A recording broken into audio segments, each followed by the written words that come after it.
Hello दोस्तों, आप सभी का स्वागत है ऑप्ट्यूज़ पे। मैं आपकी एजुकेटर स्वाति। आज मैं इंडियन इकोनॉमी से कुछ 50 क्वेश्चंस लेके आई हूँ जो कि आपके यूपी पीजीटी इकोनॉमिक्स एग्जामिनेशन के लिए बहुत इंपॉर्टेंट है। अगर आप चैनल पे न्यू होंगे तो चैनल को सब्सक्राइब कर लीजिएगा, बेल आइकन प्रेस करना नहीं भूलिएगा। और आपको ये सीरीज़ कैसी लग रही है आप कमेंट सेक्शन में ज़रूर बताएँ। चलिए फिर स्टार्ट करते हैं पहले क्वेश्चन से।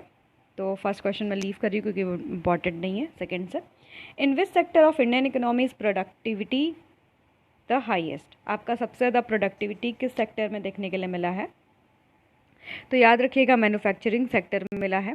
Manufacturing lately the manufacturing industry has been witnessing the positive overall growth across the spectrum as per the UNIDO's new report title UR book of industrial statistic 2010 India has emerge as one of the world top 10 countries in industrial production. यानी भारत जो है industrial production में top 10 countries में आती है पूरे विश्व में, एक UNIDO के रिपोर्ट के अकॉर्डिंग। ठीक है, तो याद रखिएगा। The which of the sector in Indian economy highest productivity कौन सी है? मैन्युफैक्चरिंग सेक्टर की। नेक्स्ट देख लेते हैं, the most significant economic consequence of gearing of the Indian population in the decade to come will be reverse the flow of wealth and children to parents। याद रखिएगा, इसमें ये है, इंपॉर्टेंट उतना नहीं है ये आपके एग्जाम के लिए। नेक्स्ट क्वेश्चन देख लेता है, the reserve Bank of India, इसका आपका क्या है? To provide finance to primary cooperative society, to provide direct finance to agriculture, to provide finance to the state cooperative, to does not provide finance to agriculture. तो इसका आपका है, याद रखिएगा क्या दिया है, does not provide a finance to agriculture. आपके कृषि के लिए ये जो है फाइनेंस प्रोवाइड नहीं करती है। ठीक है, तो ये करेक्ट है। नेक्स्ट देख लेते हैं, according to 2011 census the urban rural population ratio was about, कितना है आपका? तो याद रखिएगा 31:69। 31 इज टू क्या है? 69। ठीक है, ये आपका रेशियो है क्या? अर्बन एंड रूरल पॉपुलेशन का। नेक्स्ट देख लेते हैं question, the bank of India were nationalise first time, कौन से समय में आपका पहली बार नेशनलाइज हुआ था? तो याद रखिएगा 1969 में पहली बार नेशनलाइज हुआ था आपका बैंक ऑफ इंडिया। और इसमें कितने बैंकों का राष्ट्रीयकरण किया गया था? तो 14 कॉमर्शियल बैंकों का राष्ट्रीयकरण किया गया था। इसके पहले 1955 में आपके SBI को, जिसको पहले किसके नाम से जाना जाता था? आपके एम्पेरिकल बैंक नाम से जाना जाता था, उसको क्या किया गया था? नेशनलाइज किया गया था। ओके, तो फर्स्ट टाइम नेशनलाइजेशन 1955 में किसका हुआ? SBI का। ठीक है, फिर बाद में 14 बैंकों का नेशनलाइजेशन हुआ था आपके 1969 में। ठीक है, one of the reasons of Indian occupational structure remaining more और less some over the year has been that, आपका क्या होता है? इन्वेस्टमेंट पैटर्न हैज़ बिन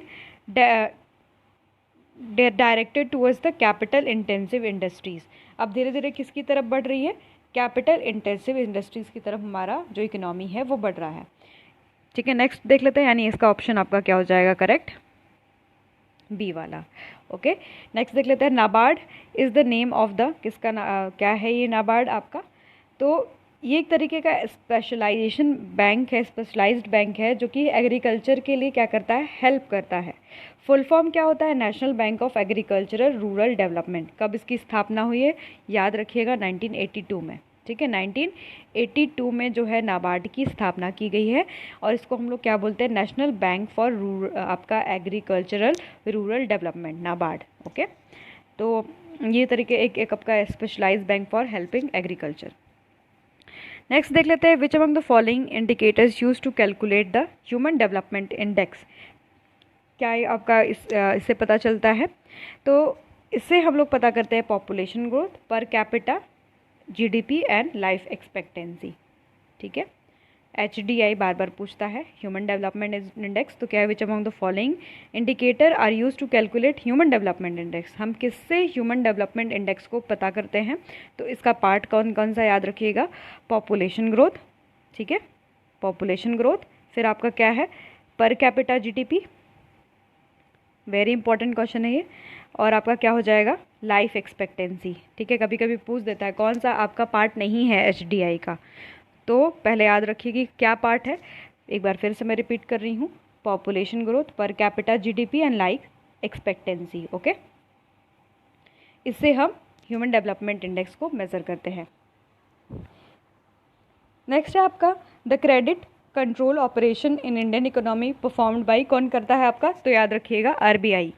हमेशा ये क्वेश्चन पूछा जाता है कौन आपका क्रेडिट कंट्रोल जो ऑपरेशन है वो करती है, तो आपका कौन करता है, RBI. Reserve Bank of India credit control is the most important function of the reserve Bank of India. There are two types of category of, जो होता है दो तरीके का होता है, क्वालिटेटिव होता है आपका, एक क्वांटिटेटिव होता है। ठीक है, तो दो तरीके की, इससे आपको एक्सप्लेनेशन से पता चल गया कि दो तरीके की आपकी क्रेडिट कंट्रोल करने का क्राइटेरिया होता है, क्वालिटेटिव एंड क्वांटिटेटिव। अगर आपने क्वालिटेटिव पढ़ा होगा तो उसमें देखा होगा आपने मोरल सुएशन होता है, ठीक है, और जो है वो क्या करती है, आपकी क्रेडिट को कंट्रोल करने के लिए आपको मोरली जो है देखते हैं कि सपोर्ट करती है, और आपके क्वांटिटेटिव में देखा जाए तो क्या करती है, आपके बैंक रेट को कम करना स्टार्ट कर देती है या फिर ज़्यादा करना स्टार्ट कर देती है। बैंक रेट हो गया आपका, एसएलआर हो गया, सीआरआर हो गया, ये सब आपका क्या है, क्वांटिटेटिव है, क्योंकि इसको परसेंटेज में कम किया जाता है। जो क्वालिटेटिव होता है वो क्या होता है, एक तरीके का जैसे क्वालिटी की बेस्ड होता है, जैसे मोरल सुएशन हो गया, इसका एक दो और हिस्सा है। Which among the following give could the assistant economic growth in developing country to increase the level of education. ठीक है, ऑप्शन क्या है, डी करेक्ट होगा। चलिए नेक्स्ट देख लेते हैं। Which among given yield is the largest revenue in the government of India. सबसे ज़्यादा आपका रेवेन्यू कहाँ से आता है, तो याद रखिएगा एक्साइज ड्यूटी से। एक्साइज ड्यूटी होती क्या है आपकी, देख लेते हैं इसमें। आपकी एक्साइज ड्यूटी जो होती है इनकम टैक्स होती है, corporate and non corporate combined आपका contribute about 56% of tax revenue in India. याद रखिएगा 56% जो है इसका क्या रहता है, टैक्स रेवेन्यू में रहता है पार्ट। और among given the options excise duty is the cheap and single largest source of revenue income. सबसे ज़्यादा जिससे रेवेन्यू इंडियन कंट्री जो है जनरेट करती है वो एक्साइज ड्यूटी से। वेरी इंपॉर्टेंट क्वेश्चन, ठीक है। चलिए नेक्स्ट देख लेते हैं। Which among the following sector Indian economy has shown a remarkable expansion during the last decade? सबसे ज़्यादा किस में दिखाया है, तो टर्शरी सेक्टर में। याद रखिएगा टर्शरी सेक्टर में हमें बहुत ज़्यादा ग्रोथ दिखी है। टर्शरी सेक्टर का मतलब है सर्विस सेक्टर, है ना, सर्विस सेक्टर में हमें ज़्यादा ग्रोथ देखने के लिए मिला है। During the last decade the tertiary sector has shown the remarkable expansion. The economy is divided into 3 sectors. Activity primary sector होती है, पहले प्राइमरी में हम लोग एग्रीकल्चर, आपकी माइनिंग रिलेटेड देखते हैं, सेकेंडरी में आपका कंस्ट्रक्शन देखते हैं, और टर्शरी में हम सर्विस सेक्टर को देखते हैं। इसमें मैंने इसको एक्सप्लेन कर दिया। फिर नेक्स्ट हमारा क्या है, in the last decade India has expanded maximum in providing service like IT communication जो होता है, हेल्थ केयर, टूरिज्म होता है। तो ये आपके कितना कंट्रीब्यूट करती है जीडीपी में, 60%। याद रखिएगा ये कंट्रीब्यूटिंग अराउंड 60% जीडीपी। तो हमारा सबसे ज़्यादा कौन सा सेक्टर बड़ा है, टर्शरी सेक्टर। नेक्स्ट देख लेते हैं। Gift edge market in capital market of India refers to. Gift edged market क्या होता है, तो इसका ऑप्शन ए क्या है, करेक्ट है, market dealing with existing securities. याद रखिएगा गिफ्ट एज्ड मार्केट क्या होता है, गिफ्ट एज्ड मार्केट मतलब market dealing in existing securities. Okay, market dealing in existing securities, government securities are tradable debt instrument issued by the government of meeting its financial requirement. The gilt edge market refers to the market of government and semi-government securities backed by the Reserve Bank of India. यानी ये एक तरीके का semi government और governmental जो है security होती है, जो कि आपकी किसके द्वारा रखी जाती है, आरबीआई के द्वारा रखी जाती है। The term gilt edge means of the best quality. याद रखिएगा इसका मतलब क्या होता है, गिल्ट एज का मतलब क्या होता है, बेस्ट क्वालिटी होता है।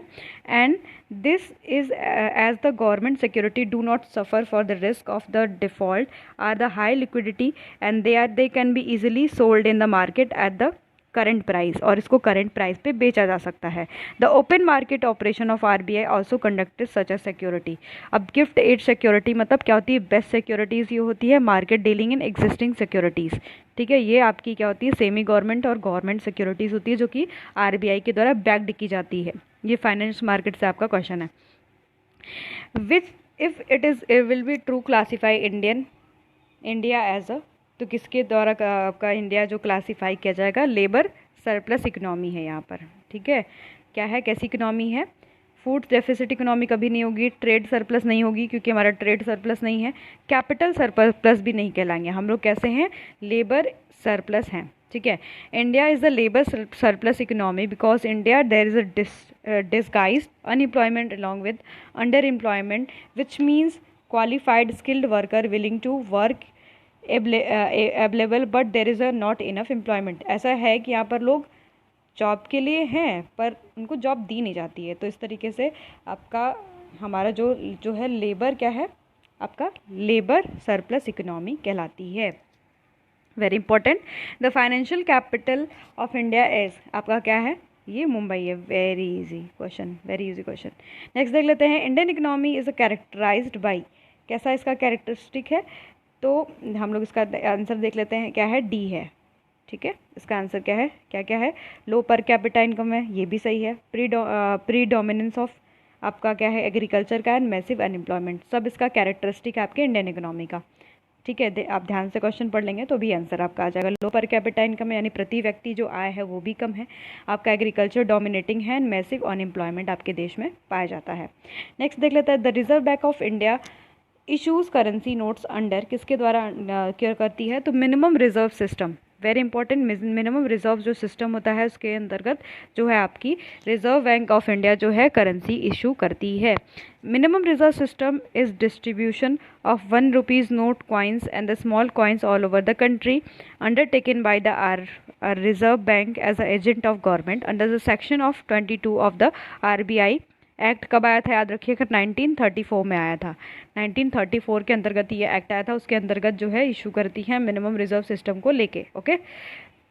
और RBI कब स्थापित हुई थी, 1 अप्रैल 1935 को, 1935 को हुई थी। और आपके हिल्टोंग यंग कमीशन के द्वारा इसको सजेस्ट किया गया था, हिल्टोंग यंग कमीशन के द्वारा सजेस्ट किया गया था। बार बार ये प्रश्न पूछा जाता है 1926 में, ओके। चलिए, तो रिजर्व बैंक के बारे में एक और फैक्ट मैं बता देती हूँ। रिजर्व बैंक स्टार्टिंग में जो है पाकिस्तान और म्यांमार का भी बैंक था, ठीक है, पर बाद में उसे सेपरेट कर दिया गया, मतलब वो कंट्रीज जैसे ही सेपरेट हुई वैसे ही वो सेपरेट हो गया, वो उसका बैंक अब नहीं रह गया। अब नेक्स्ट देख लेते हैं, the India plant economy is based on, कौन से वाले पे बेस्ड है आपका, तो अगर प्लान्ड इकोनॉमी की बात करें, वैसे तो हमारे जो सिस्टम है यहाँ पर कैसा है, मिक्स्ड इकोनॉमी है, ज़्यादातर आप उत्तर यही करिएगा। पर अगर प्लान्ड इकोनॉमी की बात करें, the Indian planned economy based on socialist system, कैसा आपका है, समाजवादी जो विचारधारा उस पर है, और all have equal opportunity, education, health care, non exploitation, equality, wealth, ये सब की बात करता है। तो ये जो कॉन्सेप्ट आपका कहाँ से बोरो करा गया है, रशिया से, है ना, USSR से क्या है, बोरो किया गया है। तो अगर प्लान्ड इकोनॉमी की बात करें तो याद करिएगा सोशलिस्ट सिस्टम देना है, पर अगर आपकी नॉर्मल इकोनॉमी की बात की जाए तो हमारी मिक्स्ड इकोनॉमी है, यानी मिक्स्ड इकोनॉमी मतलब सोशलिस्ट एंड कैपिटलिस्ट का क्या है, समावेश है इसमें।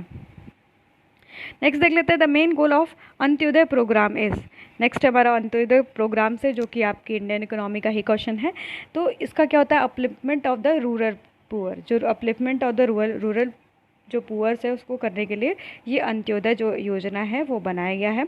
The upliftment of rural poor Antyodaya योजना यानी AAY से भी इसको डिनोट किया जाता है, is a centrally sponsored scheme, ये आपका सेंट्रली स्पॉन्सर्ड स्कीम है, विच वॉज लॉन्च इन दिसंबर 2000, याद रखिएगा इसको 2000 में लॉन्च किया गया अंत्योदय प्रोग्राम जो आपका है। And for 1 crore of the poorest family 2 kg इसको दिया जाता था, जो गरीब परिवार थे उनको 2 kg दिया जाता था आपका, जो भी आपका ग्रेन होता था। It is on the look out for the poorest of the poor by the providing them 35 kilo rice and wheat, अगर पुअरेस्ट ऑफ द पुअर है तो उसको 35 किलो जो है राइस एंड व्हीट दिया जाता था इसके अंतर्गत। तो ये याद रखिएगा, इसकी डेट पूछी जा सकती है। Very important question, who coined the term Hindu rate of growth, ये कब हमें देखने के लिए मिला था, 1985 में देखने के लिए ये मिला था, हिंदू रेट ऑफ ग्रोथ, ठीक है। ये आपके इंडियन इकोनॉमी का क्वेश्चन इंपॉर्टेंट है। The term was coined by the Indian economist Raj Krishna, याद रखिएगा कौन कॉइन किया था, आपके राज कृष्णा के द्वारा ये कॉइन किया गया था। The Hindu rate of growth is आपका derogatory terms refers to the low annual growth rate of the socialist economy of the India before 1991। ये 1991 मतलब 1985 में ही आया था, याद रखिएगा। ये 1985 के अंतर्गत हमें ये चीज़ देखने के लिए मिली थी। और उस समय हमारा ग्रोथ रेट बहुत कम था, stagnate around the 3.5% from 1950 to 1980। The word Hindu implies the Hindu outlook of fatalism and contentedness and